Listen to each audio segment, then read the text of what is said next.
Welcome to the next episode of Your Charisma Coach. It's finally here.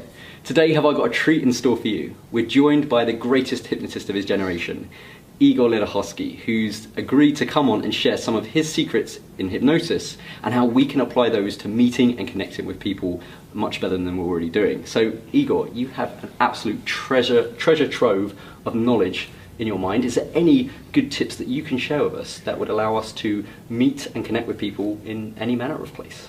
Well, first of all, thank you for that glowing introduction. That's very nice of you. And secondly, there's a lot of things that fit meeting with people and anything, and hypnosis, hypnotherapy, or just talking to people in random. What people respond to the most is people, is the humanity of them. You'll notice that people we don't like so much are the ones that are kind of like dead from the neck down, probably from the neck up as well. They're over-professional, they say all the right words, but there's no life behind them. Sure. Now, if you ask yourself, why is there no life behind them? It's really an expression of your mindset. You see, very often it's not just the words that you say that matter, it's how you say them, right? And how you say them is a direct relationship in terms of where your mind is at. If you're feeling depressed and you want to get someone excited and you go, oh, get excited, it's really got a really cool show for you. The words may sound right, or rather, the words may be right, but they don't come across right. It's all to do with your own emotional state. So by going first, by allowing your mind to enter the right place first, it just colors all the different contexts you go into.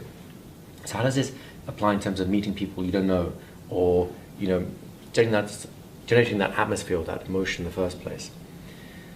Having a friendly mindset will create friendly people around you. When I was a boy, my parents had these cocktail parties. All these people would come in, and as good children, we'd go around and say, more snacks, sir, and more drinks and all that sort of stuff. That sort of thing. Yeah, sure. It's fun. And I found this really strange thing, because with some people I'd be very charismatic and I'd be engaging, I'd be telling stories, and they'd find me fascinating, and I'd be fascinated. I'd go, wow, I'm great. And then 2 conversations down the line, I'd be sitting there all awkward with someone going, so, what'd you do? Please. Yeah, what's and you'd run out of words. And sure. I think, how can this be? After a while I realized the reason I felt so charismatic with some people is because they felt comfortable in their own skin and they were interested in me. Mm. The other ones were so insecure, they felt so clammed up themselves, it was clamming me up.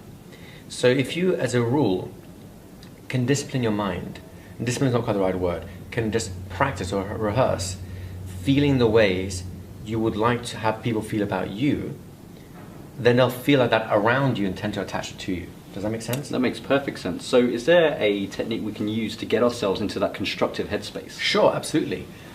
Here's a version of something I call the instant rapport technique. Now, you have friends, right? At least 1 or 2.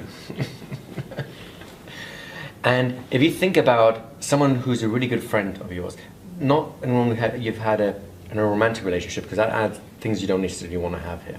Just someone who's a really good friend, a loved one, a member of your family, can even be a pet, someone you've got a real close emotional connection to. And you think of that pet, that person in your life or whatever, past or present, you'll get an emotion, you'll feel good. If you allow that feeling to spread and really kind of project around you, so you have a sense of like a happy glow. When you think of people you love, you tend to have a happier glow around you.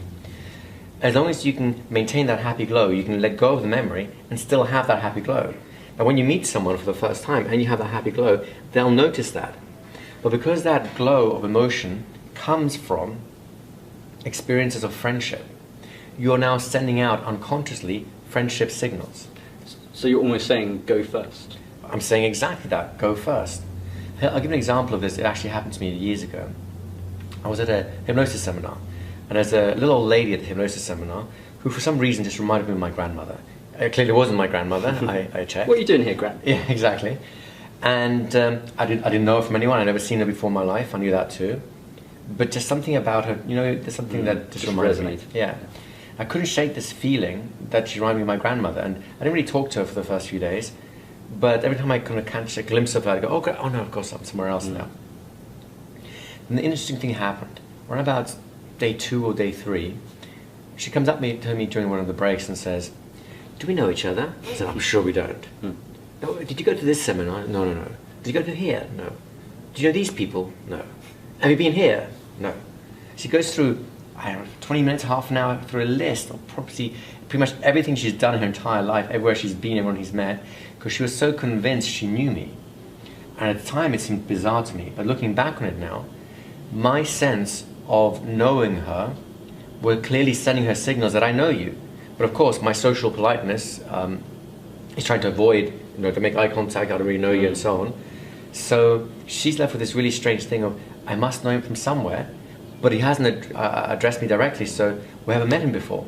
Do you get the idea? Absolutely. So you're sort of saying when we meet somebody, if we project this image onto them that they are someone who's very special to us. Yes. We walk up and we keep congruent eye contact. Absolutely. And behaviour, so we're not looking away as well. Almost bathing them in exactly niceness. Because you see, all these signals you're talking about are a lot easier to do unconsciously because they come out naturally. Yeah. I don't know if you talk with your group about the idea of matching and mirroring, the similar body language and so on being interesting. You may notice we've hit mirroring by accident. I didn't try to do it, you didn't try to do it. We know each other, so we've done that, right?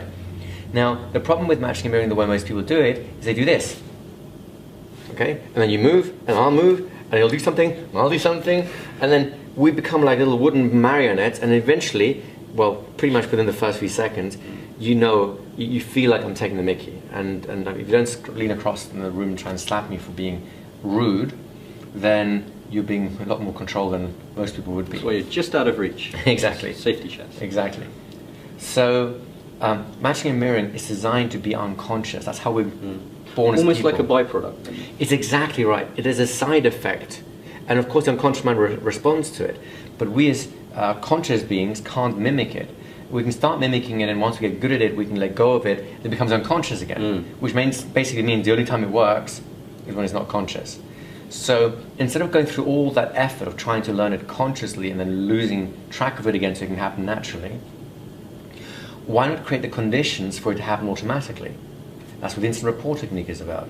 If you are emotionally convinced that the other person is your friend, you will just give them friendship signals, and part of your psychological makeup is to start mirroring them, to start being like them. But it's unconscious, you don't think about it. It makes your life a lot easier, less to keep track of. People like themselves. Exactly. Okay. So let's think then. So we see somebody we want to go and talk to. If we get our head in that mind space of thinking, right, first of all, let's imagine someone very dear to us. And that's almost really sort of giving us better software, I think, when we're going to go out and talk. Exactly. And if we use that then, just as like a protocol, so, right, there's someone we want to go and talk to, think this for, and then do that before we open our mouths, you're saying, or you're suggesting that we are going to have a lot better connection with people. Yes, but it's not just thinking the thoughts that's important, it's the emotional content. You see, the unconscious mind is a storehouse of your emotions. If all you're doing is thinking the thought, your mind has learned to fantasize or remember. And there's a difference. Think of someone you actually like or in a pleasant situation, it makes you feel good, you have a little smile there. Sure. Think of some situation you don't like so much, and you get a little frown, it's like not so much nice, right? Now you can fantasize all kinds of wonderful things that you don't think will ever happen, and there is some little trick your mind does when you are just merely fantasizing, telling yourself this is not really real, but let's enjoy the fantasy of it.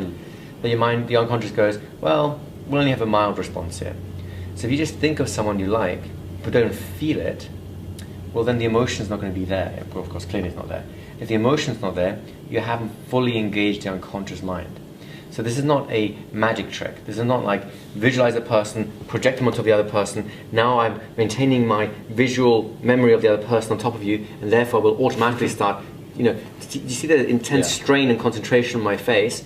It's going to make me awkward again. In fact, it's going to have everyone grand. Yeah, but it's going to have the opposite effect that you want. What we're looking for is naturalness. Hence, if you want to have a process, it's and you can practice it at home first and then start doing it more naturally. First, think of someone or a pet or a person that you really have a good connection to. 2, intensify that memory until you start feeling it. 3, when you feel it, let it project to kind of surround the other person so you have this emotional sense of connection. Once you have that, let go of the memory, enjoy the feeling, and just go, hey, have we met before? I'm sure we've met before. And I'll go, yeah, I don't know. And then, well, the rest is history, I guess. We met before. Exactly. Guys, we are just scratching the surface with Igor today. He has got a wealth volumes of textbooks of knowledge and wisdom can be shared here, and we just don't have time. But if you'd like to find out more about what Igor does, and it's amazing, head over to streethypnosis.com.